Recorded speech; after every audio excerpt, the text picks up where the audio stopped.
It started as the kind of Saturday morning that smells like fresh coffee, cut grass, and second chances. I'd spent the whole week cleaning my garage, sorting through old boxes, childhood bikes, forgotten tools, and laying everything out for what I hoped would be a simple garage sale. Not for the money, really. It was more about letting go of the past, clearing space for a new beginning after my divorce. By 8 a.m., neighbors were already walking over, smiling, picking up little things they didn't need but pretended they did. Kids giggled over old toys, a few folks asked about the vintage tools. Everything felt normal, peaceful. Until she showed up. Margaret, the self-appointed queen of our HOA, always wearing a sun visor and that fake smile that could curdle milk. I knew she'd be trouble the moment her golf cart turned down my driveway. She didn't say hello, she didn't even look at the tables. She just stood there with her clipboard like she was inspecting a crime scene. "Mr. Dawson," she said, her tone sharp enough to cut through concrete, "you didn't get HOA approval for this event." I blinked, confused. "It's just a garage sale, Margaret, everyone does them." She raised a brow, not without notice. "You're blocking the street, creating noise, and violating the community guidelines." Behind her, a couple of neighbors exchanged uneasy looks. Some pretended not to hear, others just quietly walked away, clutching their purchases. I laughed nervously. "Margaret, come on, it's a few tables of old stuff, I'm not running a market." She didn't budge. "You have 10 minutes to shut this down or I'll have to call the authorities." I thought she was bluffing. After all, Margaret loved to threaten, but she'd never followed through on anything before. I turned back to help a customer, ignoring her glare. 10 minutes later, I heard sirens. Two men in dark uniforms stepped out of a black SUV that didn't look like any police car I'd ever seen.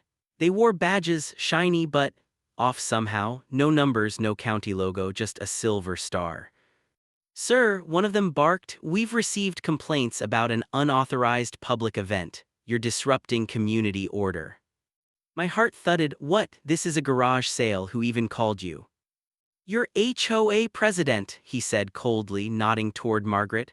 She stood behind them with folded arms and a smug grin.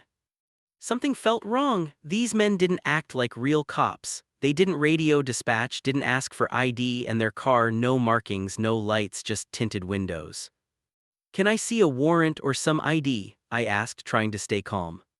The taller one leaned closer, his sunglasses reflecting my face. "Sir, we can take you in for obstruction if you don't comply." People started whispering. Phones came out. Neighbors filmed from across the street.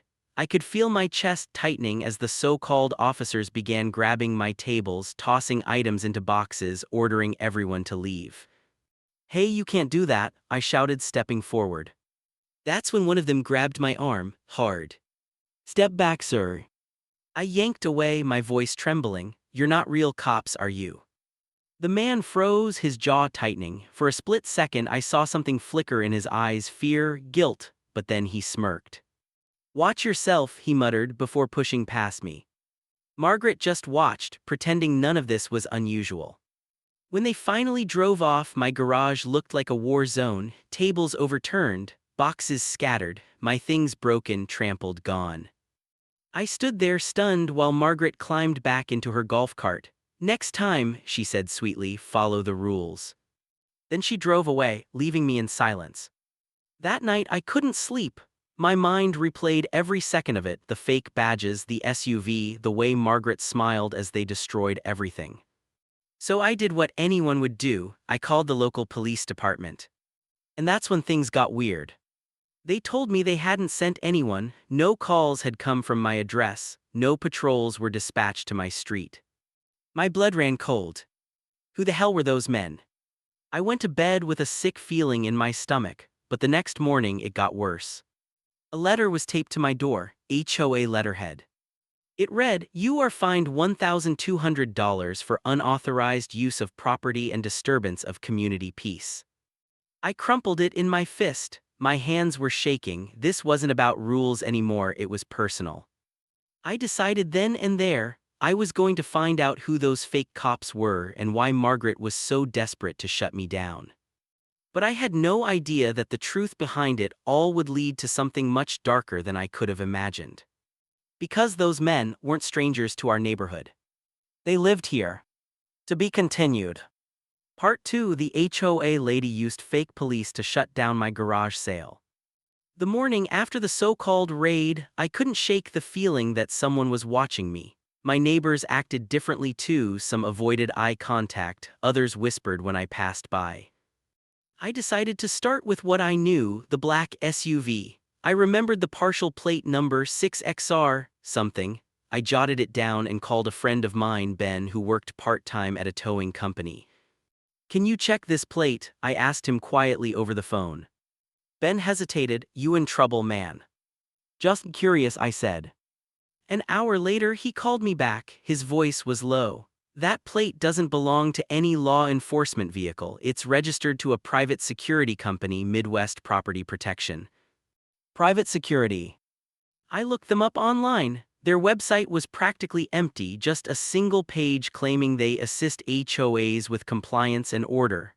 No contact address, no staff photos, nothing. That's when it hit me. Margaret had hired fake cops. I grabbed my phone and started filming a video just in case things went south again. I recorded myself explaining everything that had happened, the fake badges, the threats, the destroyed property. I uploaded it privately to my cloud. By evening I walked to Margaret's house. Her front yard looked like a model home, perfectly trimmed hedges, garden gnomes lined like soldiers. I knocked. When she opened the door, that same plastic smile was waiting. "Mr. Dawson, can I help you?" "Yeah," I said. "You called private security yesterday, didn't you?" They pretended to be police. Her smile didn't fade. "I have no idea what you're talking about." "Don't lie to me, Margaret, I found the company." She sighed. "If you have a complaint, bring it up in the next HOA meeting." Then she started to close the door. But I stopped it with my hand. "You crossed a line. Those men assaulted me, destroyed my property." Her voice dropped to a whisper. "Careful, Mr. Dawson, you don't know who you're dealing with." The door slammed in my face. That night I heard footsteps outside my window, slow, deliberate. I peered through the blinds, heart pounding. Across the street, a black SUV idled with its lights off. I could barely make out the silhouette of a man sitting inside. I grabbed my phone to record, but before I could hit the button, the SUV rolled away, disappearing into the dark. The next morning I found tire marks across my driveway, and another letter. This one didn't have an HOA header, just typed words. "Stop digging into things that don't concern you." No signature. That's when I realized this wasn't just about a garage sale, something else was going on, something bigger. I spent the next few days quietly investigating. I attended the HOA meeting that weekend, sitting in the back while Margaret stood at the front, giving her usual speech about community safety. But halfway through, I noticed something strange. The two fake cops were there, dressed in suits this time, sitting right beside her. They weren't guests, they were members. When the meeting ended, I followed one of them to his car and took a photo of his license plate. Later, I ran it through a public records site. His name was Alan Fisher. And according to his LinkedIn profile, he wasn't a police officer or a security guard. He was a real estate broker. A broker who, apparently, had been buying up homes in our neighborhood under different LLC names. One by one. Dozens of them. It suddenly made sense. The HOA wasn't just enforcing rules, they were driving people out. Raising fines, harassing homeowners, forcing sales. And Margaret was at the center of it. I started printing records, collecting everything I could find. The fake police, the company, the property transfers, it was all connected. But the deeper I dug, the more my life started to unravel. Someone cut my internet line, my mailbox was ripped out, my tires were slashed. I went to the real police this time. They filed a report but said there wasn't enough proof to act yet. So I waited and planned. Because if they wanted a fight, I was ready to give them one. The next Saturday, I did something crazy. I set up my garage sale again. Same table, same spot, same sign. And this time, I live-streamed the whole thing. Neighbors came, nervous but curious. Some even whispered words of support, and then, right on cue, Margaret's golf cart appeared. But this time I was ready. She stepped out, fury written all over her face. "You just don't learn, do you?" I smiled for the camera. "Morning, Margaret. Care to explain why you hired fake cops last time?" Her face went pale. Turn that off right now. The live chat exploded. People were watching, commenting, asking questions. And then, like clockwork, the black SUV pulled up again. The same men got out. Only this time, they weren't smiling. To be continued. Part 3. The HOA lady used fake police to shut down my garage sale. They marched toward me like they owned the street. Two men, black uniforms, mirrored sunglasses hiding eyes I didn't want to see. Sir, the tall one said again, we warned you about unauthorized gatherings. But this time my camera was rolling, dozens of phones around me too. Yeah, I said calmly, why don't you tell everyone which police department you're from? He froze, his jaw twitched, we don't have to. Oh, I think you do, I interrupted, pointing my phone directly at his badge. Because the last time you came here the real police said you don't exist. Whispers rippled through the crowd. Margaret stepped back, color draining from her face. I turned the camera toward her. Margaret, why don't you tell everyone who hired these men? She stammered, this is a misunderstanding, Mr. Dawson. The other fake cop lunged forward trying to grab my phone, but before he could reach me, a familiar sound filled the air, real sirens. I didn't call them this time, someone else had. Two squad cars pulled up behind the SUV, lights flashing. Real police officers stepped out, hands on their belts. What's going on here? One of them asked. I pointed straight at the fake cops. These men pretended to be police last week, they assaulted me, trashed my property, and now they're back. The real officers exchanged glances. One approached the fake cops asking for ID. The men hesitated. Then one tried to walk away. The officer grabbed his arm, not so fast. Within minutes they were both in cuffs. The crowd clapped, some cheered, others filmed stunned. Margaret stood frozen, trembling, eyes darting everywhere but at me. When the officers questioned her, she broke down fast, told them everything. How she'd hired a private firm to scare compliance into residents. How the HOA was secretly pushing homeowners to sell so their partner company could buy the properties cheap.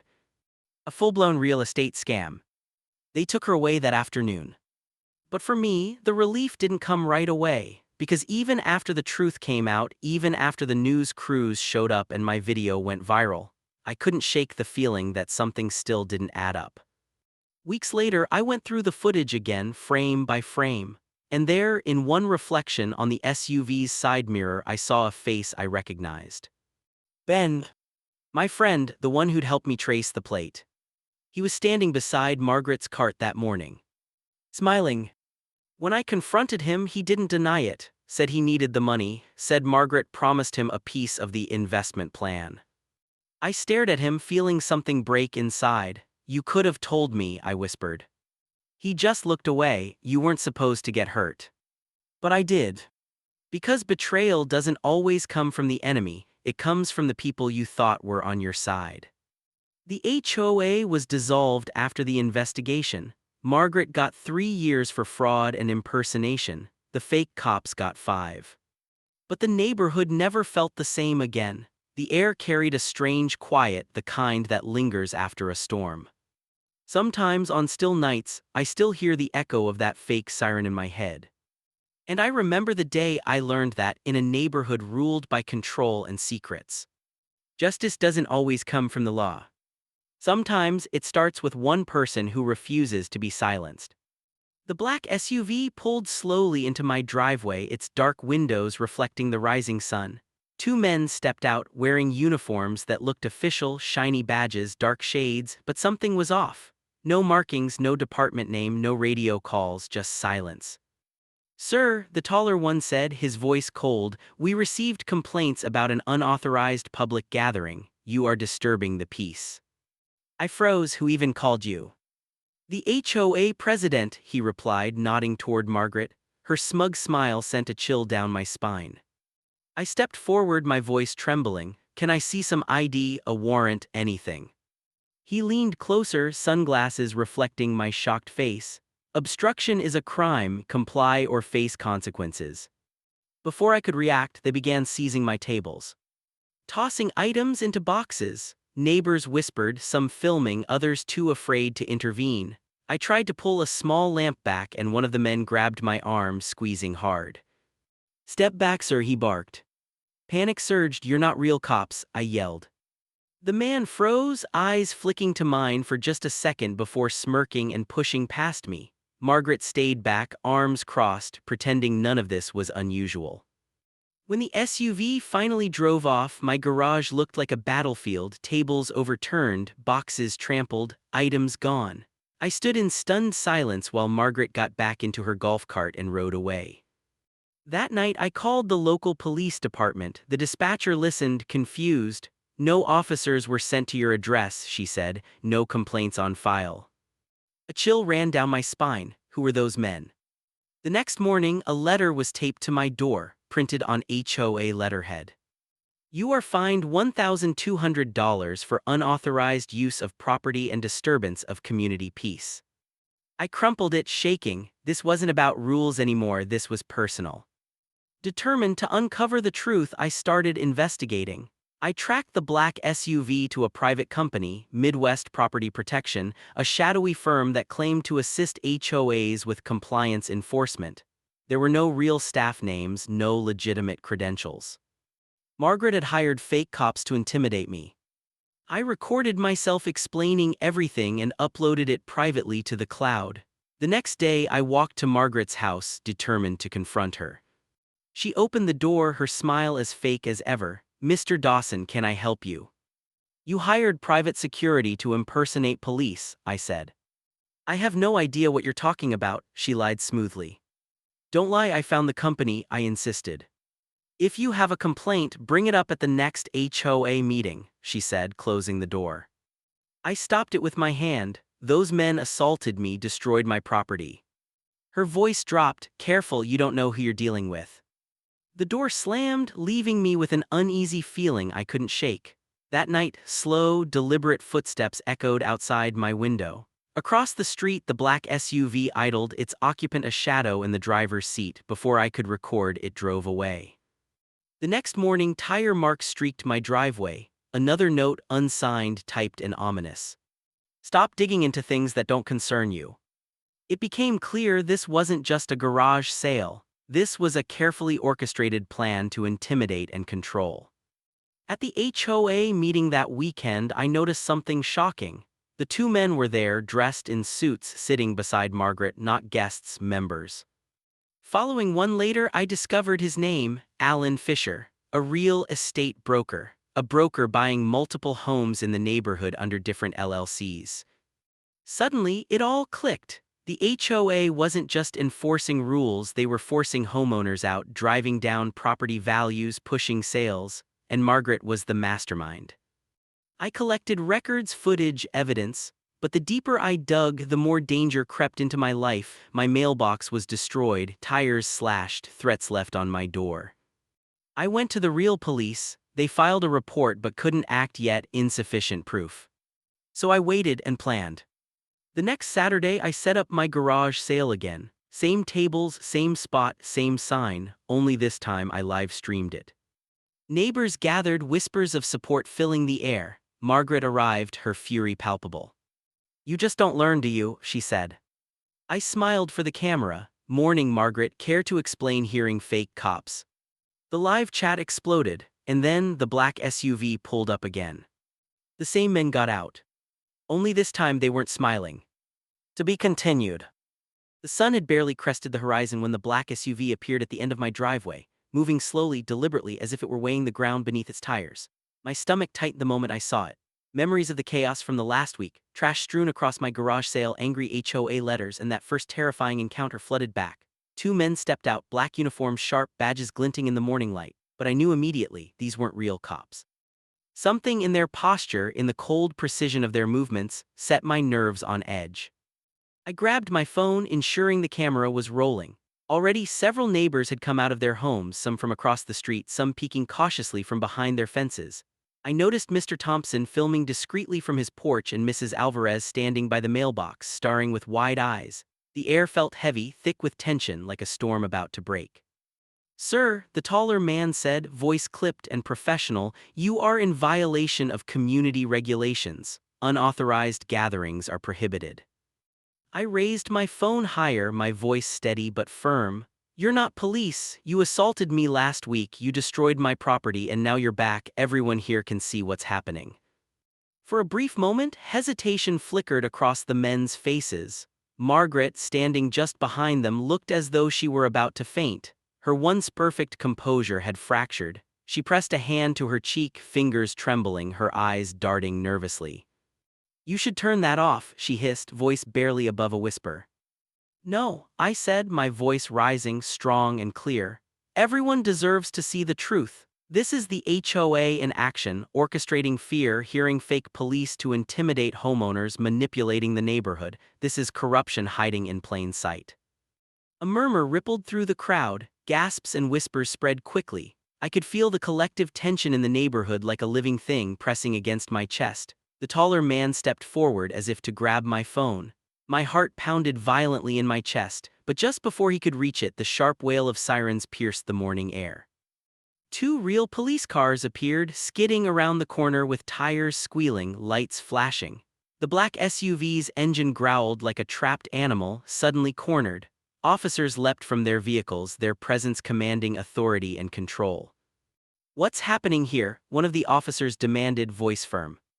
I pointed toward the SUV. "These men are not law enforcement," I said. "They assaulted me last week, destroyed my garage sale, and are working for the HOA president. They've been intimidating residents, trying to force property sales." The officers approached cautiously. One of the men attempted to flee, but a firm grip stopped him. Within minutes, both men were handcuffed, read their rights, and escorted to the patrol cars. Margaret's face went pale. Her mask of authority had fallen away. During questioning, Margaret confessed everything.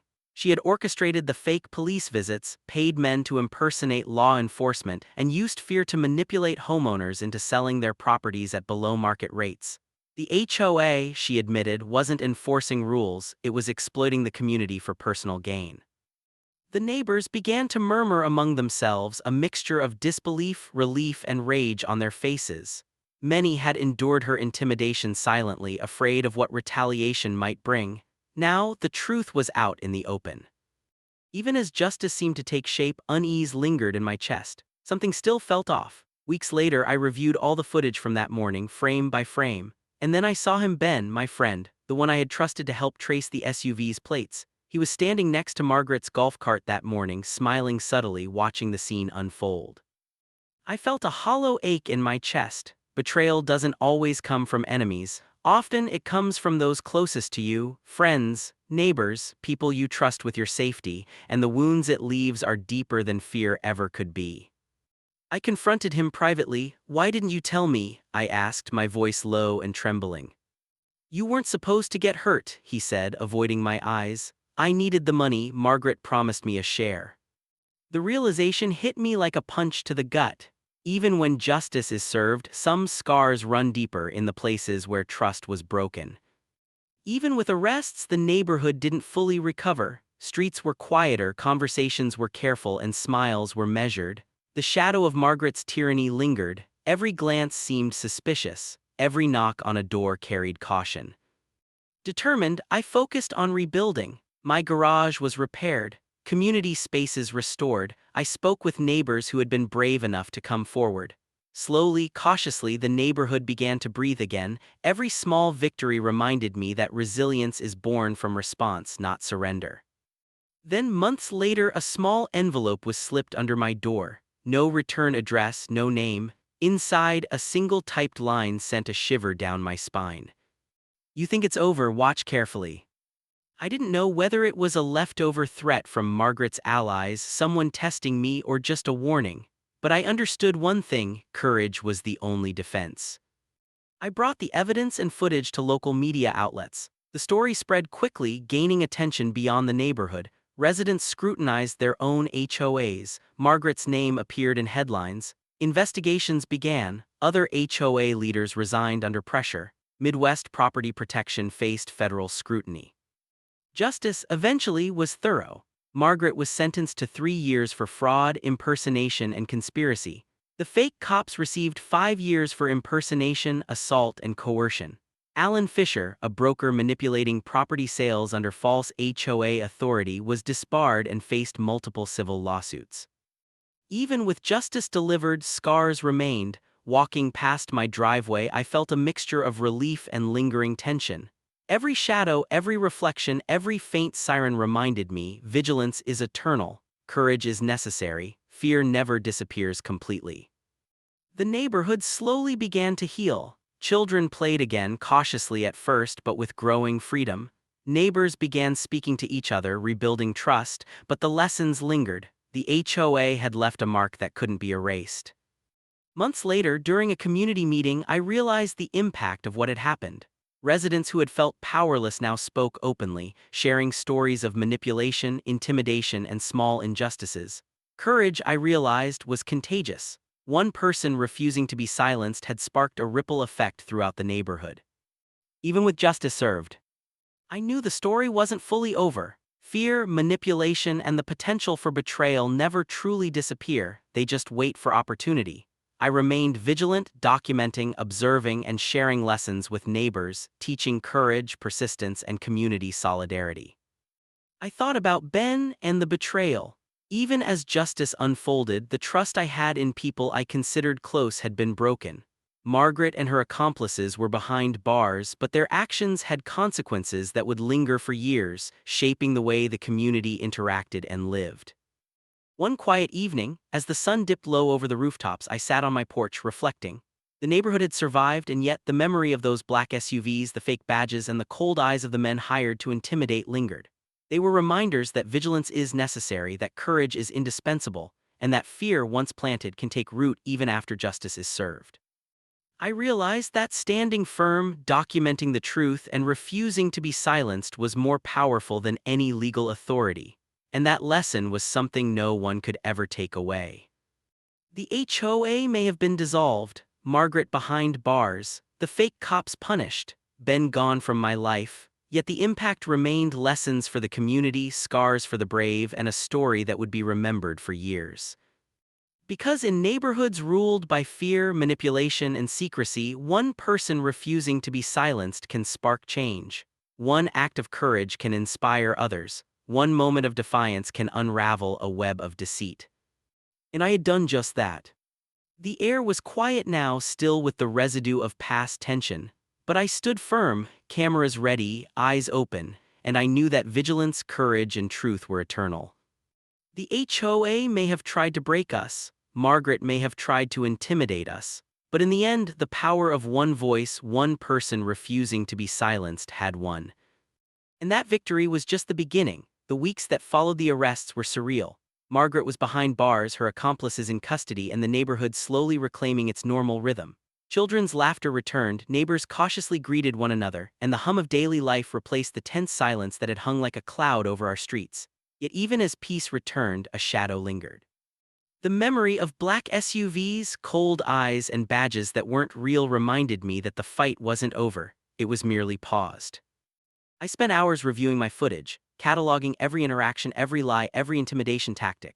With each playback, the scope of Margaret's deception became clearer. The fake police visits, the threats, the manipulation of property sales, it had all been meticulously orchestrated. And it dawned on me that the real danger hadn't been the men in uniforms alone. It had been the network of fear she had woven, the neighbors too afraid to speak, and even those I had trusted blindly.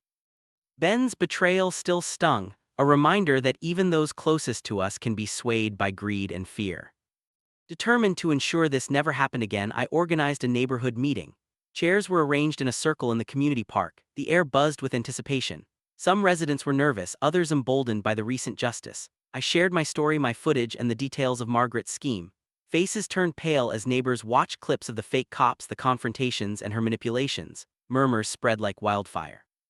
"This is exactly why we need to watch each other," I said. "Margaret thought she could control us with fear, but we proved her wrong. We can protect our community if we stand together." The response was overwhelming. Neighbors began sharing their own experiences, small manipulations, threats, and coercions they had endured silently. For the first time, voices that had been muffled by fear spoke freely. The meeting became more than a recounting of past events, it became a reclaiming of power. Courage was contagious, and the atmosphere transformed from caution to determination. Then came the moment that truly struck me. The HOA's fraudulent records, the fake citations, and the manipulative letters had left gaps in community trust. Some neighbors doubted whether property boundaries and rules had ever been legitimate. Using the evidence we collected, we requested an independent audit. The results were staggering. Margaret had falsified documents, manipulated HOA voting records, and hidden financial transactions to maintain her control. It wasn't just intimidation, it was a full-scale exploitation of the community. With proof in hand, the local authorities initiated legal actions to dissolve the HOA permanently. Margaret's influence was removed from every decision, every document, every record. A new, transparent system was implemented, allowing residents to have genuine input and oversight. And as I watched the process unfold, I felt a deep sense of relief and vindication, not just for myself but for the neighborhood that had endured her tyranny. Even Ben, whose betrayal had cut so deeply, faced consequences. He was banned from holding any position in community committees and was made to publicly acknowledge his involvement in Margaret's scheme. Though our friendship could never be repaired, justice had reached him too. Months later, the community gathered for a garage sale, my garage sale rebuilt, bigger and brighter than ever. Children ran between tables filled with treasures. Neighbors exchanged smiles and laughter freely, a stark contrast to the tense fear that had once dominated the street. I watched from the porch, cameras capturing the moment, not to expose but to document resilience. Margaret's name appeared in local newspapers sporadically, each mention a reminder that actions have consequences. The fake cops were serving time. Alan Fisher, the broker, had lost his license and faced civil suits. The neighborhood, however, was thriving. What had begun as intimidation ended with transparency, courage, and community unity. And yet a quiet realization lingered. Vigilance never truly ends. Even with justice served, fear and manipulation can resurface if communities become complacent. But I had learned something invaluable. Standing up, documenting the truth, and refusing to be silenced is more powerful than fear, more permanent than intimidation. Courage, when shared and multiplied, can transform even the darkest circumstances. As the sun set behind the trees, casting a warm glow across the neighborhood, I felt a profound sense of closure. The HOA's reign was over. Margaret's power was gone. Trust, though cautious, was being rebuilt. And I knew beyond a shadow of doubt that communities could survive even the most calculated schemes as long as individuals refused to give in to fear. The garage sale wound down, neighbors packing up and chatting animatedly. I lowered my camera. A quiet smile on my face. Justice had been served, lessons had been learned, and the street once ruled by fear was finally free. And in that freedom, I realized something essential. Courage is contagious, truth is enduring, and even in the face of deception, a single person's resolve can ignite change that ripples through an entire community. Margaret may have tried to control us, the fake cops tried to intimidate us, and betrayal tried to fracture us. But in the end, standing firm, refusing to be silenced, and facing fear with courage had won, and that, more than anything, was the victory that would last. The street was quiet now, bathed in the soft light of dusk. But the story of what happened, the fear, the betrayal, the courage, the justice, would never be forgotten. And as I packed up the last of the garage sale items, I knew that this community, scarred but resilient, would face the future stronger than ever before.